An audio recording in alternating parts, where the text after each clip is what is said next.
Hi mga ka-bakers! Kumusta kayo? Ngayon naman ay gagawa tayo ng pandan custard cheese na napakasarap naman po talaga mga ka-bakers. Kaya naman po, handa na ba kayo? Sa ating lalagyan na ilagay na po natin ang asukal at eto nga po pala ay ating ika-caramelize. Ang kailangan lamang po natin gawin ay ilagay ito sa ating kalan. Buksan po ang ating kalan at pagkatapos ay atin na po itong haluin ng haluin. Kailangan po talaga natin itong haluin mga ka-bakers para po hindi po ito madaling masunog agad. Yan. At eto na nga po siya. I-continue lamang po natin ang paghahalo natin dito at yung apoy nga po pala natin dito ay medium heat lamang. Yan, haluin po natin. Just take your time lamang din po mga ka-bakers. Or kung hindi po kayo sanay ng medium heat, gusto niyo po ng high or ng low, ay okay na okay lang din naman po. At eto na nga po, konti na nga lang po ang natira sa ating asukal. Kaya naman po, kapag po, eto po ay ganito na ang kanyang itsura, yung golden brown na po siya mga ka-bakers. Okay na po ito at atin na pong patayin ang ating kalan. Ayan, atin na nga po itong inalis sa ating kalan at eto nga po ang kanyang itsura mga ka-bakers. Pag ganito ay okay na nga po ito at atin na po itong iset aside para po siya po ay lumamig na. Ngayon naman po para sa ating cake, sa paggawa ng custard filling, ang kailangan natin ay condensed milk 1/2 can, fresh milk 1/2 can, whole egg 2 peraso, vanilla flavor na 1 teaspoon, cornstarch 2 tablespoon, at isang kurot ng ating yellow food color. Ilagay na natin ng cornstarch, fresh milk, haluin muna natin ito para matunaw ang ating cornstarch. At pagkatapos naman ay ilagay na natin ang ating condensed milk, 2 itlog, at atin ang haluin ang mga sangkap para naman magsama-sama na sila. Just take your time lamang po mga ka-bakers, haluin lang po natin ito ng haluin, at ngayon naman po ilalagay na po natin ang ating yellow food color at ang ating vanilla flavor. Ayan, at atin na nga po itong haluin ulit ng haluin para naman po magsama-sama na ang mga sangkap na ating inilagay dito. Ayan, kompleto na nga po ito mga ka-bakers. Ang atin lang pong gagawin ay continue lamang po natin ang paghahalo hanggang po sa maging pure na po ito at wala na po siyang mga dikit-dikit. Yung mga buo-buo din po atin na din pong tanggalin sa pamamagitan po ng paghahalo nito ng maigi. Ayan, konting halo na lang po mga ka-bakers. Okay na po ito. At eto na nga po ang kanyang texture na kailangan natin kuhanin. Ngayon naman po ay atin na nga po itong ilagay sa ating lalagyan or sa ating lata dahil atin na po itong itatransfer sa ating lalagyan, sa ating molde. Ilagay po natin ito sa ating caramelized, yung may caramelized na asukal. Yun naman po para po sa ating cake, ang mga kailangan po ay egg white 4 na piraso, cream of tartar 1/4 teaspoon, sugar 60 grams, egg yolk 4 na piraso, mantika 60 grams, fresh milk 60 ml, sugar 60 ml, asin 1/4 teaspoon, baking powder 1/2 tablespoon, cake flour 125 grams, pandan flavor 1 teaspoon, at green food color na 1/2 teaspoon. Ilagay na natin ang mantika, fresh milk, asukal, baking powder, asin. Haluin muna natin ito para magsama-sama na ang mga sangkap na ating inilagay dito at ilagay na rin natin ang ating cake flour. Ayan, atin lamang po i-continue sa paghahalo dito mga ka-bakers at just take your time lamang po. Basta po sa paghahalo po natin ay kailangan po maiwasan natin ang mga buo-buo. At habang hinahalo, atin na po munang ilagay ang ating pandan flavor at ang ating green food color. Kailangan po natin ito ng dahan-dahan. Pagkatapos, i-continue lamang po natin ang pag-mix natin dito. Yan. At eto na nga po, ilagay na po natin ang ating 4 na egg yolk. 1, 2, 3, at pagkatapos naman po ay ika-4. Yan. Pagkatapos po, haluin na nga po natin ito ng haluin. Mix together lamang po para po mawala po yung buo-buo at magsama na po sila. Okay, dokes. Ito na nga po siya mga ka-bakers dahil hinahalo na po natin ito. At kapag ganito na nga po ang kanyang texture, wala na po siyang buo-buo, ay okay na nga po ito at atin na po itong ihinto sa paghahalo. Yan. Yan.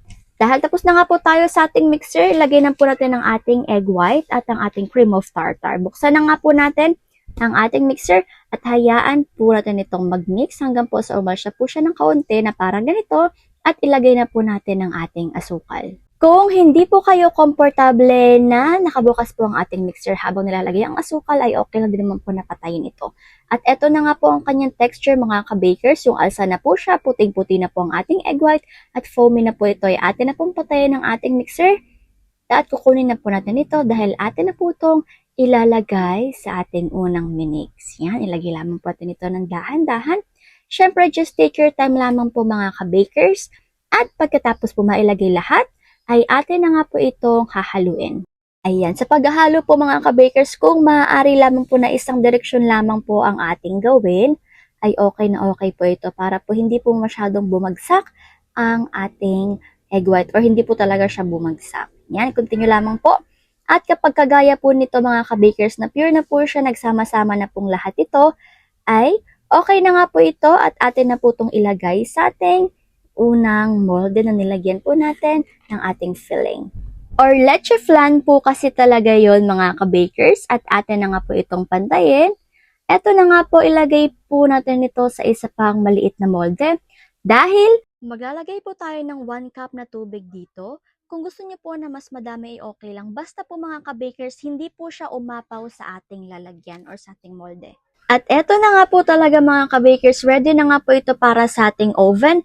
Ang oven temperature sa taas ay 170, sa baba ay 220 at ang baking time ay 50 minutes.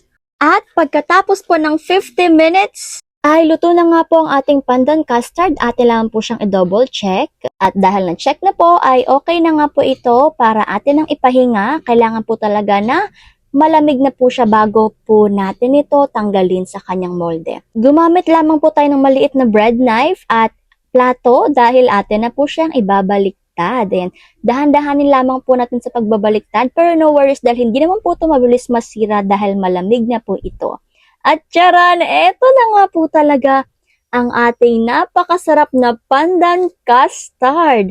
Wait, there's more dahil maglalagay po tayo ng cheese. Pero atin po munang i-appreciate ang ganda ng ating pandan custard. Uy, nakakatakam na po talaga siya mga ka-bakers. At ang laki po ng ating leche flan. Ang chubby, sobrang cute, sobrang sarap. Ayan, eto na nga po siya mga ka-bakers. At syempre, eto na nga po, maglalagay na nga po tayo ng napakasarap na cheese. Ayan, lagyan po muna natin ito ng cheese.